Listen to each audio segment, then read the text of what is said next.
Here on Capitol Hill, the fallout immediate. We did hear from Speaker Kevin McCarthy, who was asked about Santos's future here in Congress. Here is what he said just moments ago. Meanwhile, Congressman Richie Torres, one of the most outspoken Democrats who filed that ethics complaint that is still working its way through the ethics committee here on Capitol Hill. He actually came to the door where I am to drop it off to Santos in person. He said that this is a long overdue development, though of course now we wait to see exactly what those charges are. For the Republicans from New York in those battleground districts on Long Island, in the Hudson Valley, who have already expressed to me, as we were talking about earlier today, Pat, how frustrated they are when people like me come up to them with questions again and again and again about George Santos. They're not going to want to have to deal with this ongoing questions about this potential scheme over the next couple months, especially when they're leading into a competitive election season. They don't want this as an albatross around their neck. But of course, there is the political consideration. If he were to resign, this is a seat that Biden won in 2020, so there is a very good chance that this could flip into blue and only diminish McCarthy's very slim margins on Capitol. Right, and I think that's the key political calculation in this. If it was just a case of, is this bad enough to push George Santos out, that would be fine if there were a 20-seat Republican majority. There is not. It's razor close. Exactly, and these votes all count, especially when we're dealing with things like the debt ceiling, especially when Republicans are trying to get through their immigration bill. Heck, when they were trying to get Kevin McCarthy elected Speaker, that vote for Santos, from Santos, I should say, is so critical. We were both surprised that he was willing to step in front of the cameras and answer as many questions as he did. What about you? I would say from two perspectives.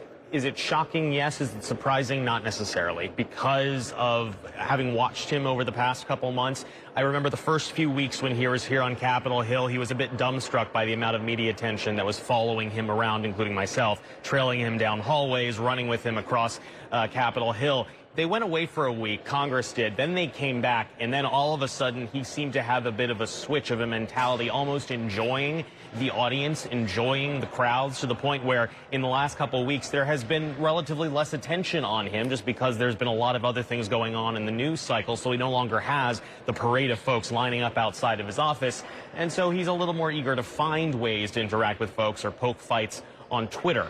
And so from that perspective, not fully surprising that he's really engaging in this way. He did, from what I heard from part of the remarks, hit on something that he told me just a couple days ago when I spoke to him about his re-election launch, which is, judge me by what I get done here on Capitol Hill.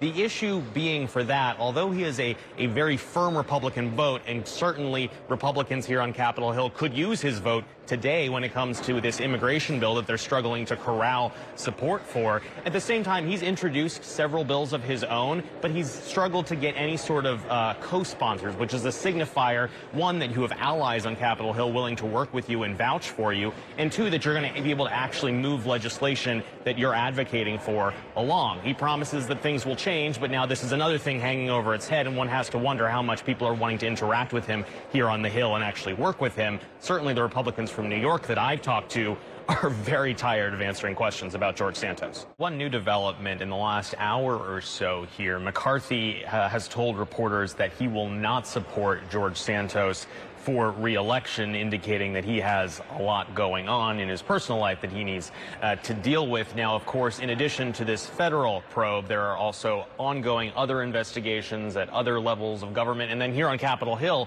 there is that ethics investigation, which is ongoing as well. The exact timeline for when we might get some resolution there, very much up in the air. Errol? Yeah, so Kevin, just for some expectation level setting for our audience, 9 out of 10 federal criminal cases end up in a guilty plea. That is a more than likely outcome in this case, as in any others. But that doesn't necessarily mean that even if he pleads guilty, George Santos will leave Congress, right? I mean, that's one of the speculations that has been out there from lawmakers that I've spoken to, for example, is that he might be staying on, he might be running for re-election as part of a plea down the road. Of course, we don't want to get too far over our skis here, but perhaps that could be part of the deal, that he would leave Congress in exchange for a more lenient sentence. Again, we shall see. But there's no signs of him going anywhere at this point, because we know this sort of case could take a while to play out. McCarthy so far not calling for him to resign even after he knows all of the various charges against him, and you would need a 2/3 majority in the House to expel him from the House.